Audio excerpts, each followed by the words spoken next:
UDFിലെ മുഖ്യ ഘടകകക്ഷിയാണ് മുസ്ലിം ലീഗ്. മുസ്ലിം ലീഗ് ഇന്നത്തെ രാഷ്ട്രീയ പ്രഭാതത്തിൽ ഉപമുഖ്യമന്ത്രി സ്ഥാനം ഞങ്ങൾ ചോദിക്കാതെ തന്നെ കോൺഗ്രസ് നേതൃത്വം UDF ഐക്യജനാധിപത്യ മുന്നണി അത് ഞങ്ങളിലേക്ക് വെച്ച് നീട്ടുമെന്നാണ് കരുതുന്നതെന്ന് സെക്രട്ടേറിയറ്റ് അംഗം KNA ഖാദർ പറഞ്ഞു വെച്ചപ്പോൾ വലിയ രീതിയിലുള്ള ചർച്ചകൾക്കാണ് ഇങ്ങനെ വഴി തുറന്നു വരുന്നത്.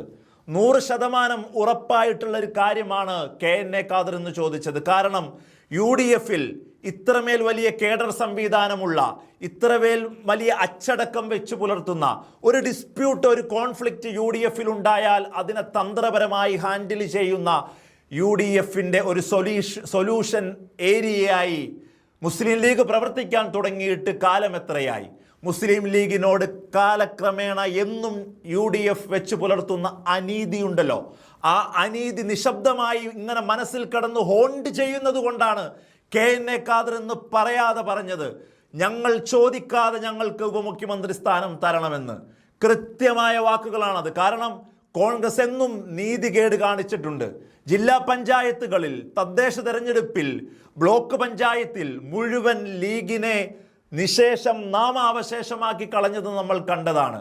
SDPയുടെ തെക്കൻ കേരളത്തിലെ വളർച്ചയ്ക്ക് പിന്നിൽ കോൺഗ്രസ് UDF നേതൃത്വം മുസ്ലിം ലീഗിനോട് കാണിക്കുന്ന അവഗണനയാണ് എന്ന് സോഷ്യൽ മീഡിയ, മുഖ്യധാരാ മാധ്യമങ്ങൾ എത്ര തവണ ചർച്ച ചെയ്തിട്ടുണ്ട്.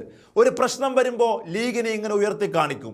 ഒരു പ്രശ്നം വരുമ്പോൾ ലീഗ് ഞങ്ങളെ വിട്ടു പോകുമെന്ന് പറയുന്നത് എതിർ പാർട്ടികളുടെ സ്വപ്നമാണെന്ന് പറഞ്ഞ് ലീഗിനെ അങ്ങ് സുഖിപ്പിക്കും. ഈ സുഖിപ്പിക്കലുകളിൽ ഇങ്ങനെ മുന്നോട്ട് പോകുക എന്നുള്ളതല്ലാതെ ഇന്ന് വരെ ആ മുന്നണി സംവിധാനത്തെ ഒന്ന് തച്ചുടയ്ക്കാൻ, ഒന്ന് ഡിസ്റ്റർബ് ചെയ്യാൻ, ഒരഭിപ്രായ വ്യത്യാസം ഉണ്ടാക്കാൻ ഇന്ന് വരെ ലീഗ് നേതൃത്വം തുനിഞ്ഞിട്ടില്ല എന്നുള്ളത് കൊണ്ട് 100% ഉറപ്പിച്ച് പറയാം, ഇന്ന് UDF നിലനിൽക്കുന്നത് ലീഗിൻ്റെ ബാക്ക് ബോൺ ആയിട്ടുള്ള പ്രവർത്തനം കൊണ്ട് മാത്രമാണ്.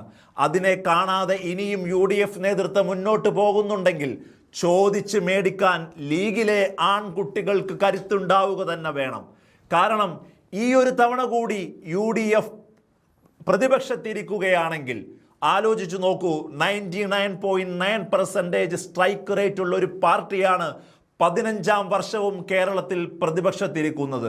ഈ കോൺഗ്രസിൽ എത്ര പേർ ഇത്തവണ ഭരണം കിട്ടിയില്ലെങ്കിൽ BJPയിലേക്ക് പോകാതെ പിടിച്ചു നിൽക്കും എന്ന വലിയ ചോദ്യം കൂടി ചേർത്ത് വെച്ച് വായിക്കുമ്പോഴാണ് ലീഗിൻ്റെ അച്ചടക്കം നമ്മൾ കണ്ടുപിടിക്കേണ്ടത്.